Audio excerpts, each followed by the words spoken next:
the Moneyweb Crypto Podcast, where we discuss all things crypto related. Your host, Kieran Ryan. We're through the hype stage of AI, but it would be foolish to go to sleep on it. It's no surprise that a number of cryptocurrencies with an AI flavor have hit the market, such as Near Protocol, Render, which is aimed at artists, and Bittensaw, which is a place where different types of AI models can combine their intelligence to create a digital hive mind. All very fascinating stuff.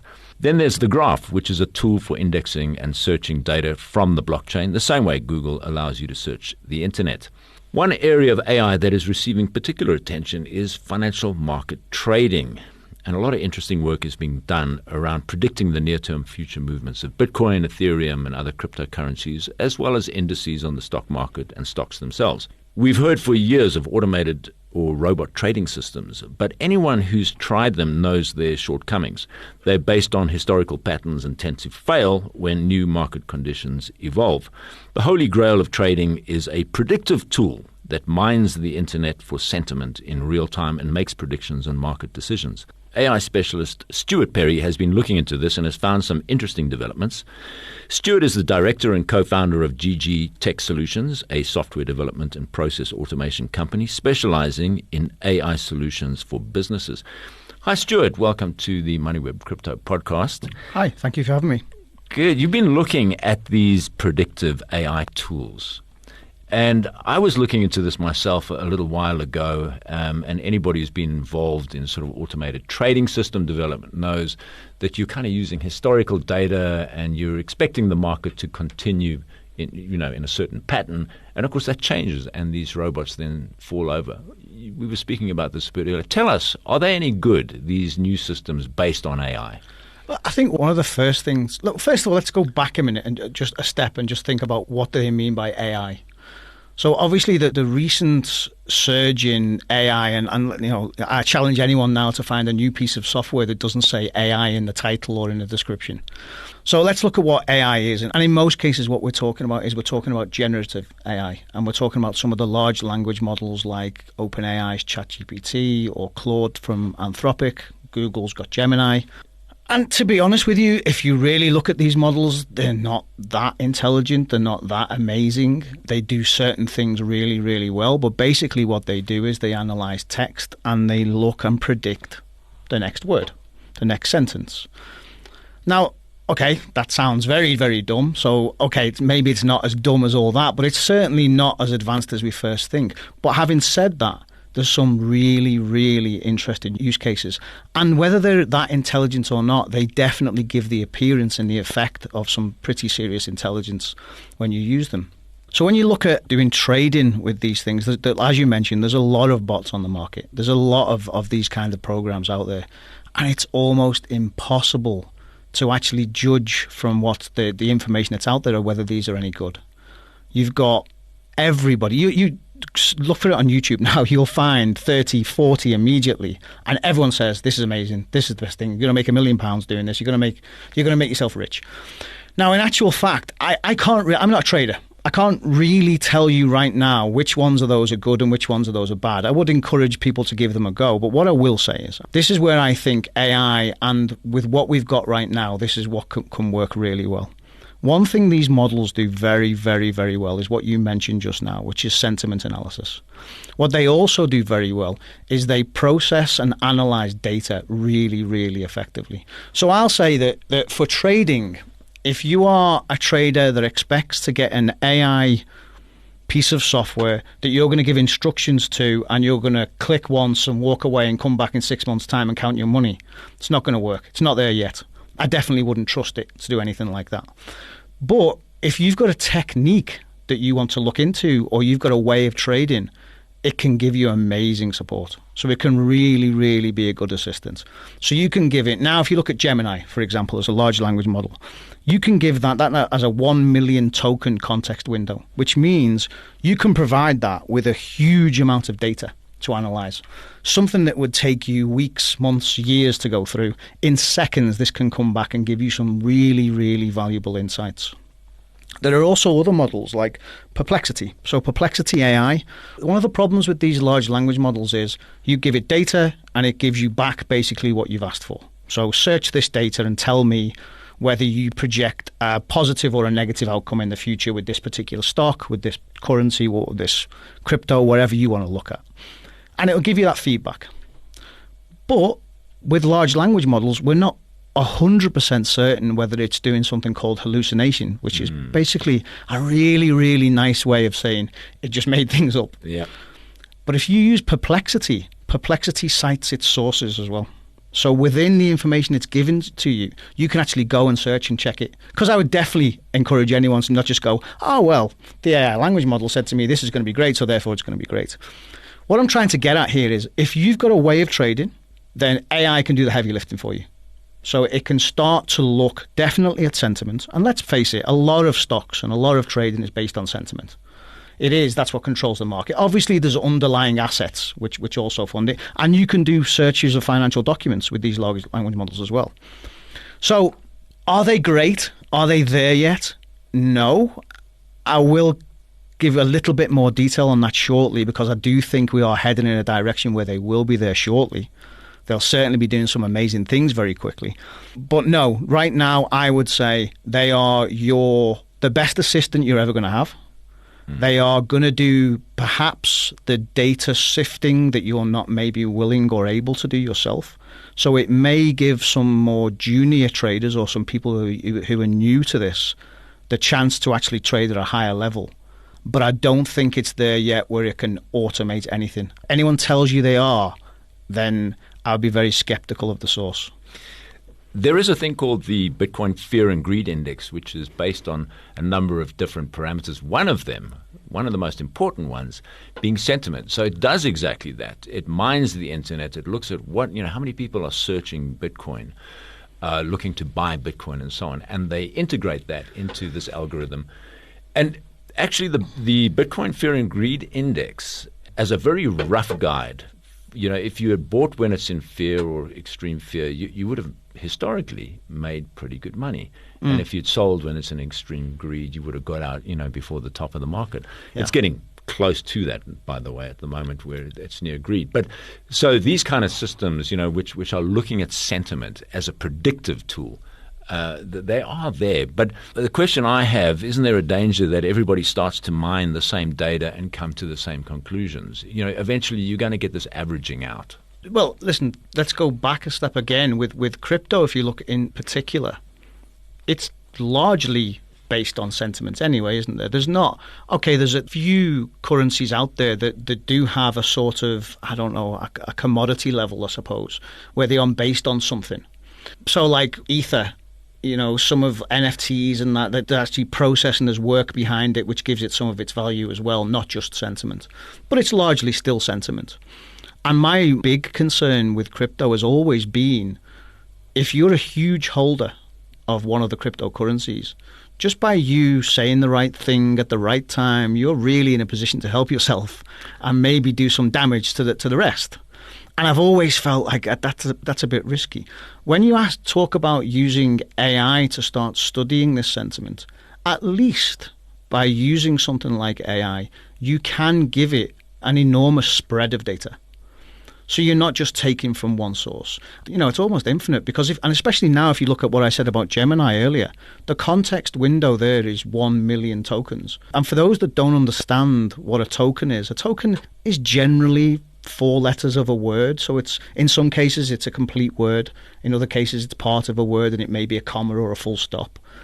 But that's what we count as a token. So 1 million tokens is a huge amount of information. So I do think you can mitigate some of that by using a very large spread of data. I also think that ultimately we're doing that anyway. We're all kind of mining the same data right now, even if we're not doing it in an automated fashion, we're doing it ourselves. So I would personally say that a small data set, very easy to be manipulated, especially if you look at where we all consume data from the same sort of sources.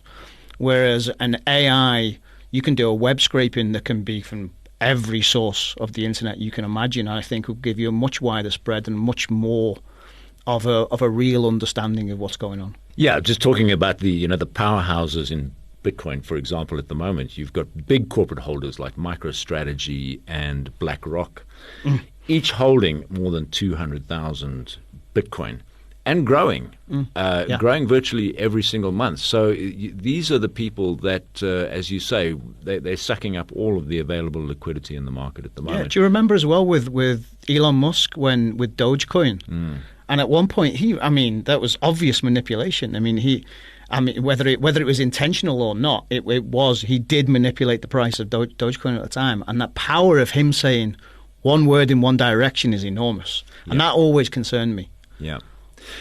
If you look at the high-speed traders, the point I'm trying to get to is that you do sort of get an averaging out. If everybody's going to be using AI systems to try and predict the market, you're going to come to more or less the same result. It's more like technical analysis. If you're using a moving average or a stochastic or something like that, and everybody else is looking at the same thing, do you really have an advantage? I guess there are a lot of people would say you are, but these high-speed trading systems that, they try and get as close to the New York Stock Exchange or the Joburg Stock Exchange as they can, because those microseconds advantage that they have by being physically located close gives them an advantage. Yeah. Even with fiber connections. Even with fiber connections. Yeah. And that does tend to equal out. So everybody, you've got the top 20 guys located, 50 meters, let's say, from the engine of the stock exchange. Do they have an advantage? They've got different algorithms, but, price moves are going to be triggered very, very fast. Yeah, but I go back to what I said earlier, and I believe that right now, AI is not suited to that. If you want to do something fast and you think you're going to automate an AI model to actually do that for you, I just don't think it's there yet. I think longer term investments, I think it can really, really, like I say, it can mine data really well. It can get a good understanding of that data. And I think you can build opinions based on the analysis of that data. I do not think I'm going to program an AI unit and walk away from it and do look at that, it's done 25,000 trades in no time at all, and look at all the money I've made. What do you think this does, AI, to the financial analyst, who's a very revered figure in the financial landscape? Because if we have these very intelligent systems, and they probably are getting quite smart, are we going to see they become fairly redundant? Or are they going to use AI and just program it in a very individualistic way?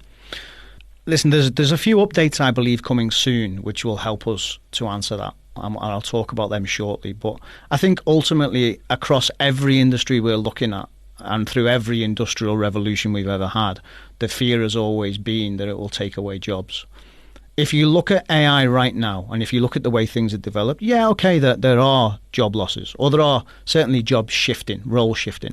But in most cases, I expect it to become a tool. So I expect the financial analyst will use AI as a tool. And there'll be very, very unique and specific use cases because you're not, I believe, going to be training a model to look at, it's going to be very niche. You're going to train a model to look at your particular niche and to give you advice in that niche. And to some extent in the future, probably actively trade on your behalf as well.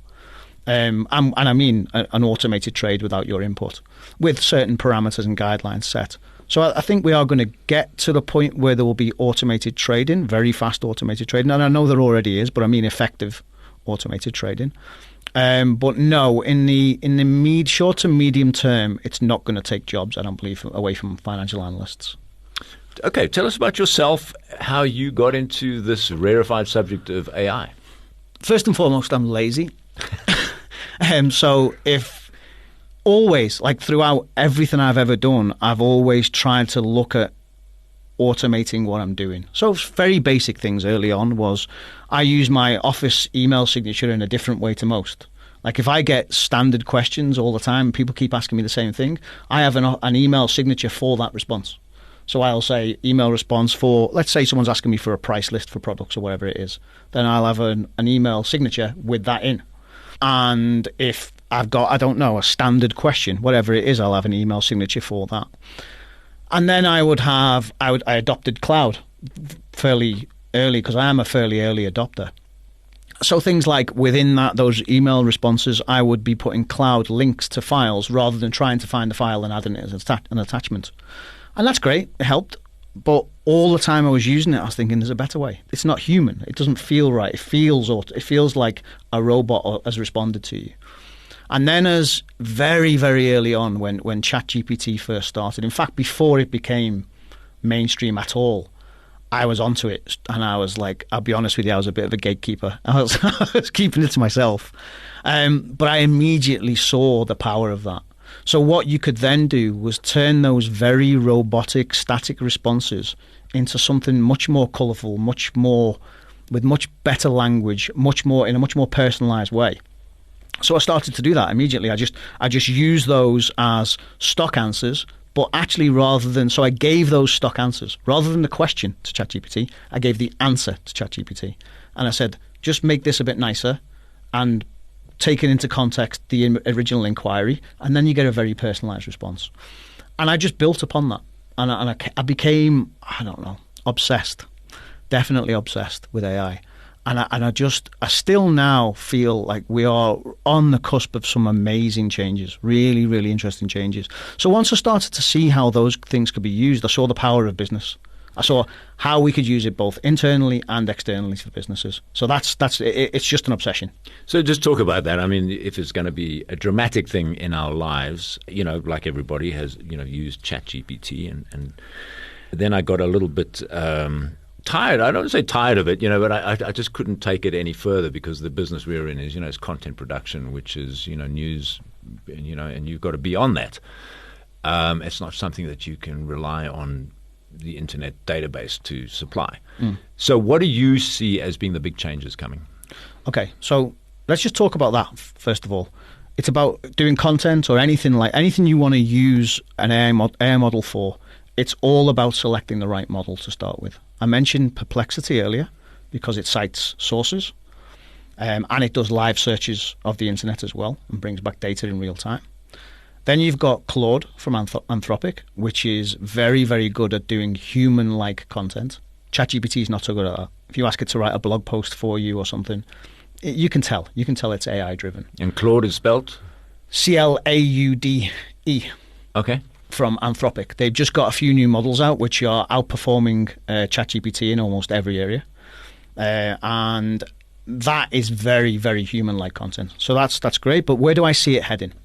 So I don't know if you've heard of the O1 Lite or the Rabbit R1. No. Okay. So one of the big weaknesses with large language models that we're using right now is, and one thing that's always frustrated me is, it's great to tell me how to do things, but I don't want that. I want you to do it for me. So I don't want you to say to you, please respond to this email, and it gives you a response, and then you copy it and you paste it and you change it and then you send it. I want to say, here's my email. You know my personality. You know what I'm like. You know what business we do. Please go and respond. Do it for me. So we're moving away now from large language models to something called large action models. And the O1 Lite uses Open Interpreter. And I would ask anyone, go to YouTube, have a look at the Open Interpreter, have a look at the O1 Lite and see the capabilities of this. This is the next level. We are going to be removed in the future from our PCs. You're not going to be sat at a laptop going forward. You're going to have a handheld device, and it may be your phone or it may be another device, and you're going to talk to that device and say, okay, I've got a meeting at 2, please gather all the data I need and please put it in this file for me, make it ready. Or can you just go through it now and remind me of the key points? You're going to say to it, I need to meet up with Bob from accounts. Can you please just check his schedule and check my schedule and send Bob some options for dates and times for the meeting? And then it's going to sit in on your meeting and it's going to listen in and it's going to take notes and it's going to... Even now, if you look at... There's a program called Sybil. If you have regular Teams meetings, especially if you're in sales, if you have regular Teams meetings, you can make Sybil another person within the meeting, so like your assistant within the meeting. At the end of that meeting, Sybil will say to you, you did a presentation. At minute 7, I'll show you here, the person just wasn't interested. They stopped looking at the screen. They didn't show interest. They weren't engaged. But in this section here, they were nodding. They were showing approval. They were actually engaging. I'd definitely keep that in your future presentations. And it'll give you feedback later. It'll remember that in your next meeting, and it'll talk to you about, but remember in the last meeting they really liked this. Maybe put that forward, and it'll prompt you. But going forward, that's what I believe. I believe we'll be another step removed from our devices, and we will have true in-your-ear assistants there to help. Have you ever seen the movie Her? H-E-R. Perhaps, yeah. It's about a guy that basically has an assistant in his earpiece, and he falls in love with his assistant. Oh, okay, yeah. It's Joaquin Phoenix and Scarlett Johansson in the movie. All right. And at the time I watched that movie, I thought, this is the most ridiculous thing I've ever heard. But now I'm thinking, okay, this is very close to actually happening. Right. So that's the way I think things are moving anyway, yeah. All right, and you sound like I'm talking to John Lennon here. You're from Liverpool, right? Yes, I am. Yeah. Okay. Yeah. So, and how did you get here to South Africa? The same way most people move. I met a girl. So I came over here to train. I worked for a fire alarm company in the UK, and I was their global technical support. And they sent me here to train some people first in Cape Town, and then up in Joburg. And as you'd expect, when I was in Cape Town, everyone said to me, "Oh, you're going to hate Joburg." And then when I got to Joburg, everyone said, "Oh, I bet you hated Cape Town." Okay. And in actual fact, I just loved South Africa. I really didn't. I didn't want to go back. So you settled in Joburg rather than Cape Town? Yeah. Okay. Yeah. Let's turn for a minute to cryptocurrencies, which are kind of primed for this kind of technological leap that we've been talking about. The assets are already fully digital, and there are arbitrage possibilities. So you don't have a centralized exchange like the JSE or the New York Stock Exchange. You've got multiple exchanges, different prices on each one of them. So Bitcoin could be trading cheaper on Luno than on Valor, and you could make a profit trading between those two. How do you see AI impacting on that market in particular? So on crypto in general, as we've discovered, with sentiment analysis and everything else, and the data analysis capabilities, hugely.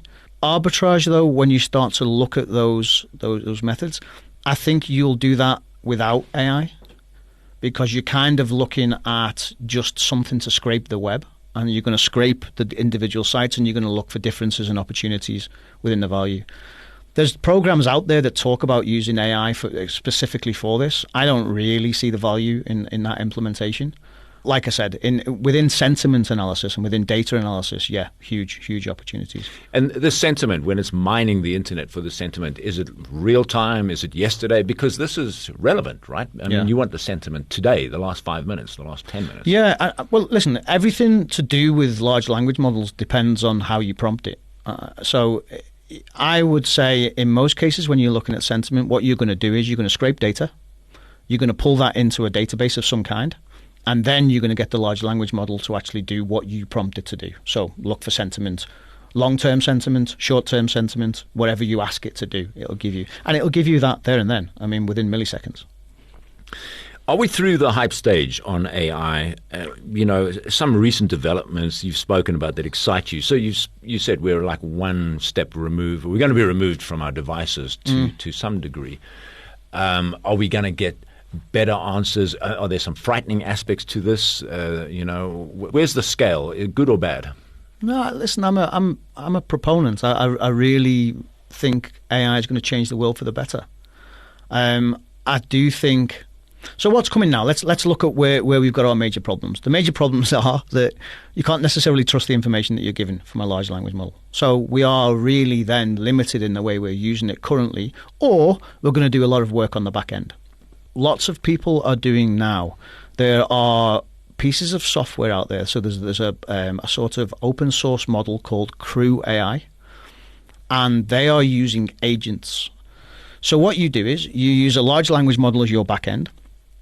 And then let's say, for example, I used it recently. So I write a weekly newsletter, and I wanted to look at whether I could fully automate that newsletter. And I can, but it wasn't that good. So then I looked at Crew AI and AutoGPT and AutoGen. And what they do is you can say, okay, Agent 1, you're my writer. Agent 2, you're my researcher. Agent 3, you're the editor. And then you can give constraints to all of those agents, and they actually work autonomously together without your input. Wow. So a researcher will go, what's the topic? You give it the topic. The researcher will go away, do research online. It'll come back to the writer and go, what do you think of these? And the writer will say, I don't know, I like number 1. And then maybe you'll have the editor look at it and go, no, I prefer number 2. And then they'll have a conversation and they'll look at the pros and cons and they'll look at the instruction that you've given overall of how you want your newsletter to be. And they'll come to a decision. Okay, we're going to use option number 2 for that research. And then the writer will write the article based on that research. And then the editor will come back and say, I don't really like that. Can we do another draft? And then the writer will go away and do another draft and bring it back. And this conversation, you can see live on your laptop or on your PC as it's happening. And it will put together a newsletter based on the parameters you've given it. And you've done this? I've done it, yeah. And what was the end result? Were you happy? Initially terrible because it all, bad data in, bad data out. And I didn't give it sufficient instruction of exactly what I wanted from it. So what I found was it actually was worse than doing my own newsletter to start with. But as I got better at prompting the agents and telling them what I wanted and what I expected and at what point they should go back and talk again, it got better and better and better. The agent being a program. I mean, this is an artificial intelligence. So you know the way you go to ChatGPT and you say, I don't know if you've ever used these kind of prompts, but you say, act as a senior software developer and write me a program that does this. So you've given that a persona before it starts. You do the same thing with the agents individually. But you'll flesh out that description of the agent and give them some real power, and they work independently. You mentioned earlier that a lot of, almost every piece of software you see now has got this AI brand attached to it. Yeah. So we don't know whether that's good, bad, or how deep it is. It's a broad question, but give us some idea of how businesses and professionals tap into AI or can tap into AI in a way that will improve their market intelligence, their productivity, perhaps even human resources. Yeah, so I've mentioned Sybil, which was the software that sits in on meetings for you. That's SYBIL? BILL, yeah. And that is amazing. That's not cheap, but it's very, very, very effective. So there's programs like that. So you're going to have AI sat in on meetings where it will transcribe for you, where it will look at how the meeting went and give you some feedback, where it will propose changes going forward and it will teach you as you go on. But even on a very, very basic level, you could just give your staff an instruction that actually you want them to go out and actively use it. But, and this is the thing with businesses now using AI, you need an AI policy in place.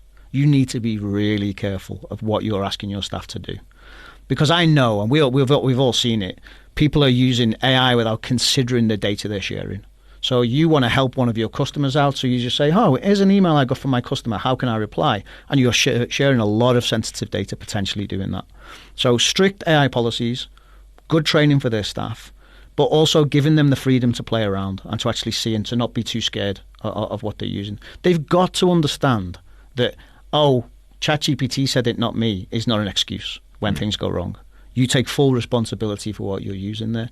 But so let's look at, you can do scheduling with AI. You can actually do the marketing side of things is amazing, especially now when you've got multimodal models, and you know what I mean by multimodal. So you can have image, you can have video, you can have audio, as well as text put into these models and spat back out again from the model. So you can now. I was recently doing a new cover for our own podcast. So I just put the parameters into, there's a program called Ideogram. Ideogram is free, and you just give it a prompt for the image you want out, and the quality of the images you get from Ideogram is phenomenal. It's amazing. If you then start tying all of these models together, you can then get from one prompt, you can get a video, you can get a cover image, you can get text content, you can get all of these things. It really can make marketing very, very easy. I don't think it replaces a marketing person. I still think you need that human touch, but it can definitely make their workload a lot easier. So marketing, you can improve with AI. Sales, you can definitely improve.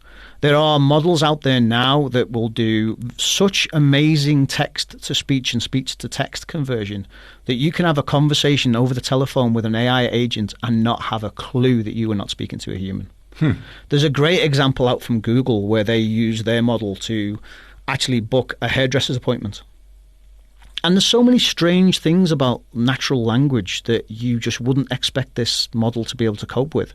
And it coped with it perfectly. Just things like another one where they booked a restaurant. Can we book a restaurant for 4?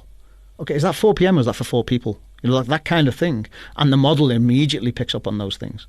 And afterwards, when the people were asked who the model engaged with, did you know you were speaking to a robot? They were shocked. They had no idea. Wow. It takes a lot of processing, so that needs to be improved. And converting from text to speech and speech back to text is something that I think will go away soon. I think we'll be going speech, text. I don't think we'll have to convert as we go forward. But basically, AI can be used in every single area of the business, and there's plenty of resources out there online. There's a site, logicballs.com, that's got a list of, I don't know, 50, 60 different use cases for AI that you can do live on that site free of charge.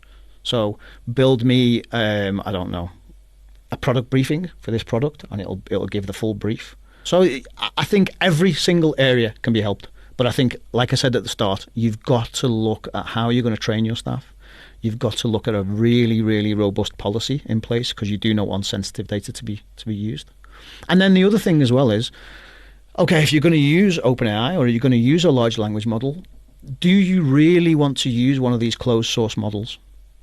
Because that means communicating over the open internet, and that means sharing data over the open internet. And I know, yes, it can be encrypted, and I know we can probably trust companies like OpenAI, but if you really don't want to take that risk, then the other side of it is to use an open source model. And some of these open source models now are phenomenal. And you can install it on your own laptop at home. You don't need internet connection, and you can engage. Give us the name of one or two that you recommend. So Llama is a Facebook model. That's a good model. I'm currently using something called Mixtral, which is a mixture, M-I-X-T-R-A-L, Mixtral. And that is... It's called Mixtral because it's a mixture of experts. So they've taken data from lots of different sources and tried to create experts in different areas that can be passed the information. And the great thing about open source models is, the weakness of closed source models like OpenAI's ChatGPT is that they're always improving it. So you might have a model that works perfectly for your use case. Then they tinker away in the back end and they change a few things, and your perfect prompt is now useless. If you're using an open source model, you can install it on your own server or on your own laptop. Yeah. That model's not changing. No one's touching it. Okay. And so it gives you a little bit more stability. Fascinating. We're going to leave it there. That was Stuart Perry, who is the director and co-founder of GG Tech Solutions. Thanks very much for coming in and talking to us. Thank you. Thanks a lot. Thanks for having me.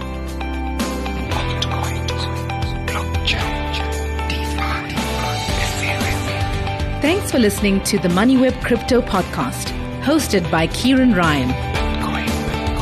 To listen to our other podcasts, go to moneyweb.co.za or the Moneyweb app and follow Moneyweb News for daily updates.